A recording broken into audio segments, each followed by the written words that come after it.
السلام علیکم ورحمۃ اللہ وبرکاتہ۔ ان الحمد للہ نحمده ونستعینه ونستغفره ونعوذ باللہ من شرور انفسنا ومن سیئات اعمالنا من يهده اللہ فلا مضل له ومن يضلل فلا هادي له واشهد ان لا الہ الا اللہ وحدہ لا شریک له واشهد ان محمدا عبدہ ورسولہ۔ یا ایہا الذین آمنوا اتقوا اللہ حق تقاته ولا تموتن الا وانتم مسلمون۔ یا ایہا الناس اتقوا ربکم الذی خلقکم من نفس واحدہ وخلق منها زوجها وبث منہما رجالا کثیرا ونساء واتقوا اللہ الذی تساءلون به والارحام ان اللہ کان علیکم رقیبا۔ یا ایہا الذین آمنوا اتقوا اللہ وقولوا قولا سدیدا يصلح لكم أعمالكم ويغفر لكم ذنوبكم ومن يطع الله ورسوله فقد فاز فوزا عظيما. أما بعد فإن خير الحديث كتاب الله وخير الهدي هدي محمد صلى الله عليه وسلم وشر الأمور محدثاتها وكل محدثة بدعة وكل بدعة ضلالة وكل ضلالة في النار. فأعوذ بالله السميع العليم من الشيطان الرجيم. بسم الله الرحمن الرحيم. ظهر الفساد في البر والبحر بما كسبت أيدي الناس ليذيقهم بأس بعض الذي عملوا لعلهم يرجعون.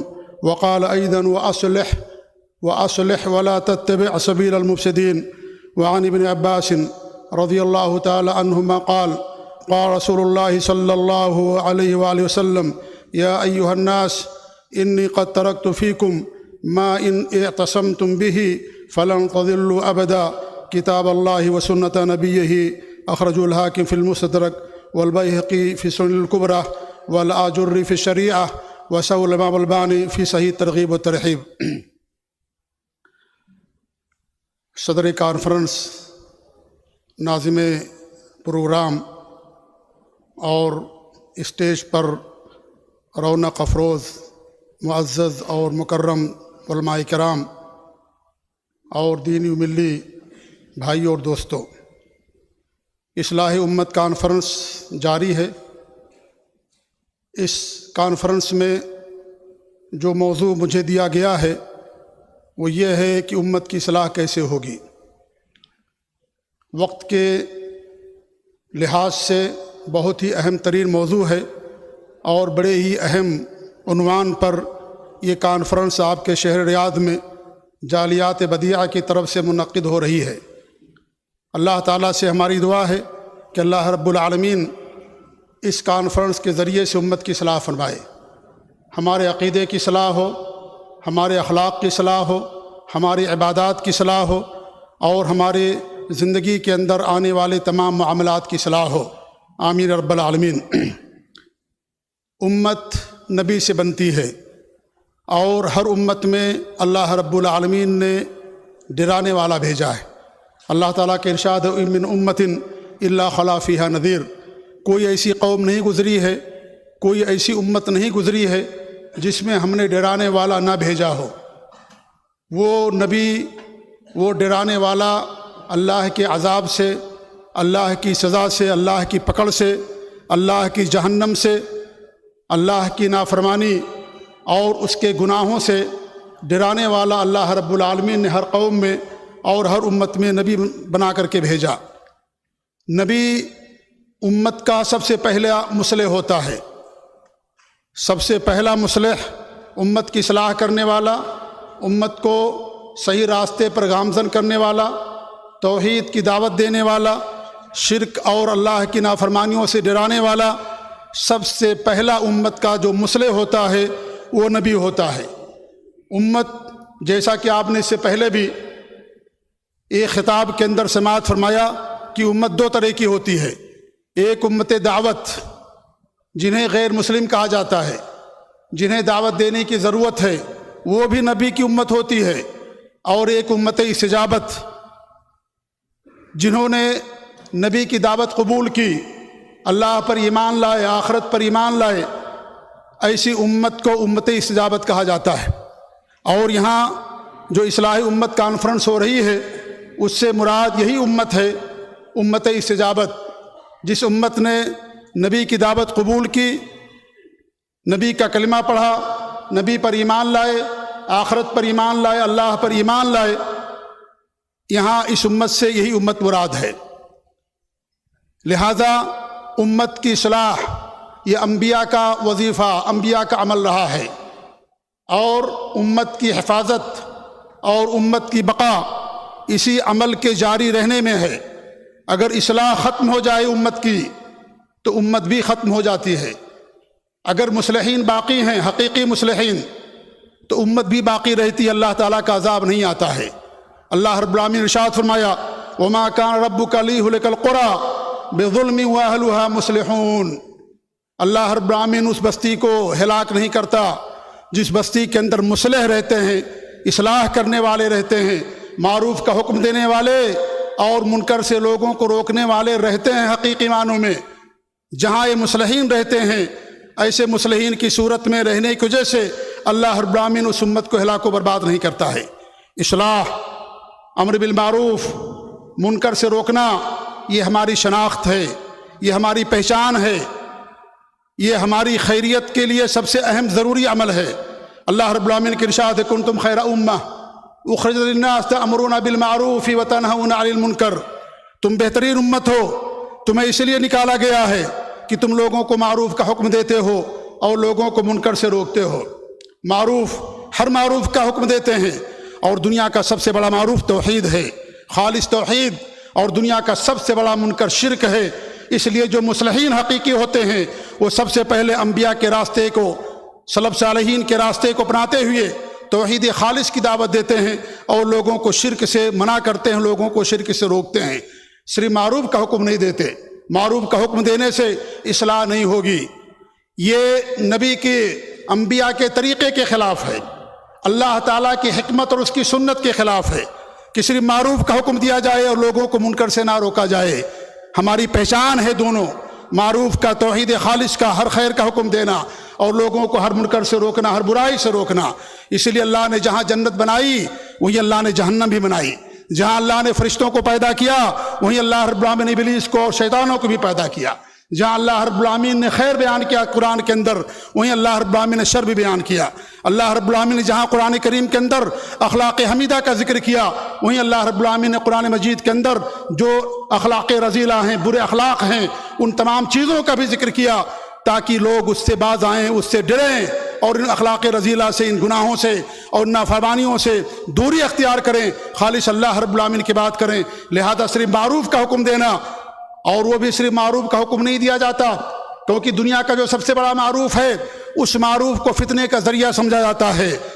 صرف توحید کی دعوت دینا لوگوں کے اندر انتشار پیدا کرتا ہے، یہ بہت سارے لوگ اس طریقے کی باتیں کرتے ہیں، جبکہ میرے بھائیوں توحید سے امت متحد ہوتی ہے، توحید کے اندر وحدانیت ہے، یکتائیت ہے، توحید کے اندر وحدت ہے، توحید سے وحدت پیدا ہوگی۔ اگر توحید نہیں ہے جس دعوت کے اندر، وہ انبیاء کی دعوت کا طریقہ نہیں رہا ہے اور وہ افساد ہے، اور اللہ رب العالمین نے ہمیں اصلاح کرنے کا حکم دیا ہے وَأَصْلِحْ وَلَا تَتَّبِعْ سَبِيلَ الْمُفْسِدِينَ۔ آپ اصلاح کا کام کیجئے، امت کے اندر اصلاح کا کام کیجئے اور مفسدین کے راستے کی پیروی نہ کیجئے جو دنیا کے اندر فساد پھیلانے والے ہیں۔ حالانکہ فساد پھیلانے والا بھی کہتا ہے کہ میں اصلاح کرنے والا ہوں، یہی تو منافقین کہا کرتے تھے کہ جب اللہ تعالیٰ نے قرآن کریم کے اندر بیان کیا وَإِذَا قِيلَ لَهُمْ لَا تُفْسِدُوا فِي الْأَرْضِ قَالُوا إِنَّمَا نَحْنُ مُصْلِحُونَ، جب ان سے کہا جاتا تھا زمین میں فساد مت پھیلاؤ، وہ کہتے تھے ہم فسادی کہاں ہیں، ہم تو اصلاح کرنے والے ہیں، ہم تو خیر کی دعوت دینے والے ہیں، ہم تو بھلائی کے راستے کی طرف لوگوں کو بلانے والے ہیں۔ حالانکہ حقیقت میں افساد تھا، کیونکہ دنیا کا سب سے بڑا فساد شرک ہے، دنیا کا سب سے بڑا فساد ظلم ہے، شرک ہے، اس سے بڑا دنیا کے اندر کوئی فساد نہیں ہے۔ دنیا کا سب سے بڑا معروف اور دنیا کا سب سے بڑا خیر اگر کوئی ہے تو وہ توحید ہے، توحید خالص۔ لہذا یہ اصلاح کا عمل اگر جاری رہے گا تو امت بھی باقی رہے گی، اگر حقیقی مصلحین باقی رہیں گے تو امت بھی اللہ تعالیٰ کے عذاب سے اور اس کی پکڑ سے باقی رہے گی۔ اللہ کے رسول صلی اللہ علیہ وسلم کی حدیث ہے، سنن ترمذی کی روایت ہے، حضرت حذیفہ بن الیمان رضی اللہ تعالیٰ عنہ فرماتے ہیں کہ اللہ کے رسول نے فرمایا والذی نفسی بیدہ لتأمرن بالمعروف ولتنہون عن المنکر، اس ذات کی قسم جس کے ہاتھ میں میری جان ہے، تم معروف کا حکم دیتے رہنا اور لوگوں کو منکر سے روکتے رہنا. او لیوشکن اللہ ان یبعث علیکم عذابا ثم تدعونہ فلا یستجیب لکم.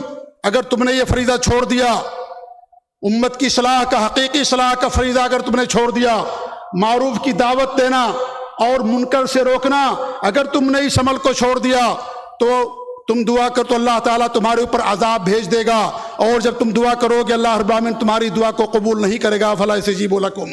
لہذا یہ عمل جاری رہنا چاہیے. اگر ہم چاہتے کہ امت باقی رہے، اللہ کا عذاب نہ آئے، تو ہمارے قوم کے اندر، ہمارے اندر ایسے مصلحین ہونے چاہیے جو لوگوں کو خیر کی طرف دعوت دیں اور لوگوں کو منکر سے روکیں. وَلْتَكُن مِّنكُمْ أُمَّةٌ يَدْعُونَ إِلَى الْخَيْرِ وَيَأْمُرُونَ بِالْمَعْرُوفِ وَيَنْهَوْنَ عَنِ الْمُنكَرِ. تمہارے اندر ایسی امت ہونی چاہیے، ایسی جماعت ہونی چاہیے، ایسا گروہ ہونا چاہیے جو لوگوں کو معروف کا حکم دے، خیر کا حکم دے، معروف کا حکم دے اور لوگوں کو منکر سے روکے. یہ بھی عمل جاری رہنا چاہیے. لہذا اگر ہم اپنی بقا چاہتے ہیں، ہم چاہتے ہیں کہ اللہ تعالی ہماری دعاؤں کو قبول کرے، اس عمل کو جاری رکھنا ہماری سب سے بڑی ذمہ داری ہے کہ اصلاح امت کا، امت کی نشت ثانیہ کا، امت کے اندر جو بگاڑ آیا ہے اس بگاڑ کے زوال کا، اس بگاڑ کے ختم ہونے کے لیے ہم تمام لوگوں کو توحید کی بنیاد پر، نبی کے طریقے پر، نبی کے اسوے پر ہمیں اس عمل کو جاری رکھنا چاہیے. اگر ایسا نہیں کیا گیا تو اللہ رب العالمین کا عذاب آئے گا، اور اس طریقے سے دعائیں ہم کریں گے اللہ رب العالمین ہماری دعاؤں کو قبول نہیں کرے گا. آج امت کے اندر کئی طرح کی جماعتیں ہیں، کئی طرح کے لوگ ہیں جو امت کی اصلاح کے لیے کام کر رہے ہیں، دعویٰ بھی کر رہے ہیں ہم امت کی اصلاح کر رہے ہیں، اور بیڑا بھی اٹھا کر کے رکھا انہوں نے. کچھ لوگ تو ایسے ہیں جو یہ کہتے ہیں یہ ملحدین کی جماعت ہے، منافقوں کی جماعت ہے، اور یہ یورپ سے متاثرین اور مرعوبین لوگوں کی جماعت ہے جو یہ کہتے ہیں کہ آج امت مسلمہ کے زوال کا اور ان کی پستی کا جو سب سے بڑا سبب ہے وہ امت مسلمہ کا اسلام پر عمل پیرا ہونا ہے.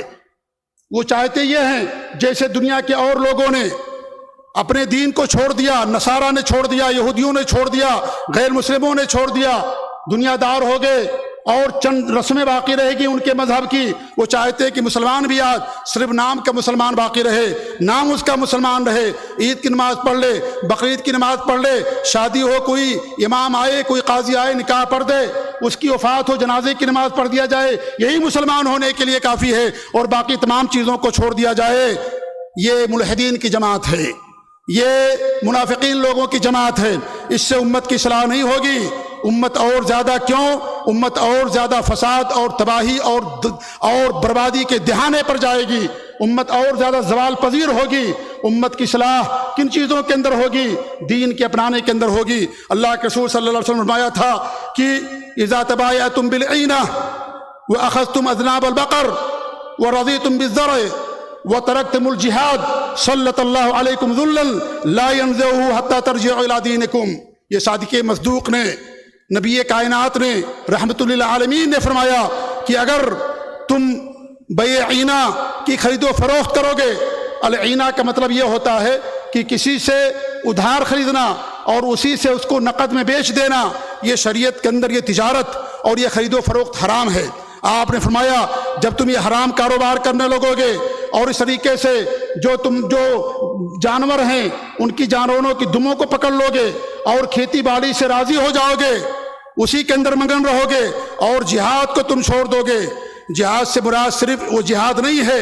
جب یہ لفظ جہاد، بہت سارے ہمارے بھائی ایسے ہیں کہ جب لفظ جہاد لیا جاتا ہے ان کے ذہنوں میں صرف ایک جہاد جاتا ہے اور وہ قتال کا، جنگ کا، لڑائی کا جہاد ہے. میرے بھائیوں تو آخری چیز ہے یہ تو اسلام کی کوہان ہے. اس سے پہلے بہت سارے جہاد ہیں جو آپ پر فرض ہیں، ہر شخص پر فرض ہیں. نفس سے جہاد کرنا، شیطان مسلمانوں کا، اہل ایمان کا سب سے بڑا دشمن ہے، اس سے جہاد کرنا سب سے بڑا فریضہ ہے. دشمن سے، ابلیس سے، شیطان سے جہاد کرنے کے لیے کوئی شرط نہیں ہے، اپنے نفس سے جہاد کرنے کے لیے کوئی شرط نہیں ہے، لیکن کافروں سے قتال اور جنگ کرنے کے لیے شروط ہیں، اس کی موانع ہیں، اس کی رکاوٹیں ہیں. اگر وہ تمام شرطیں پائی جائیں گی، بادشاہ کا، حاکم وقت کا ہونا، طاقت کا ہونا، اجازت کا ہونا اور اس طریقے سے اس کی طرف سے اجازت کا ہونا، یہ تمام چیزیں اگر پائی جائیں گی اور تمام رکاوٹیں دور ہو جائیں گی، کسی طرح کی کوئی رکاوٹ باقی نہیں رہے گی، تب جا کر کے وہ جہاد جہاد فرض ہوتا ہے وہ جہاد نہیں ہے کوئی تنظیم کھڑی ہو جائے، صدر بن جائے، پریزیڈنٹ بن جائے اور لوگوں کو قتال اور لڑائی کے لیے بھیج دے ملکوں کے اندر اور شہروں کے اندر اور کہے کہ ہم جہاد کریں۔ جہاد نہیں ہے، یہ دنیا کے اندر فساد پھیلانا ہے۔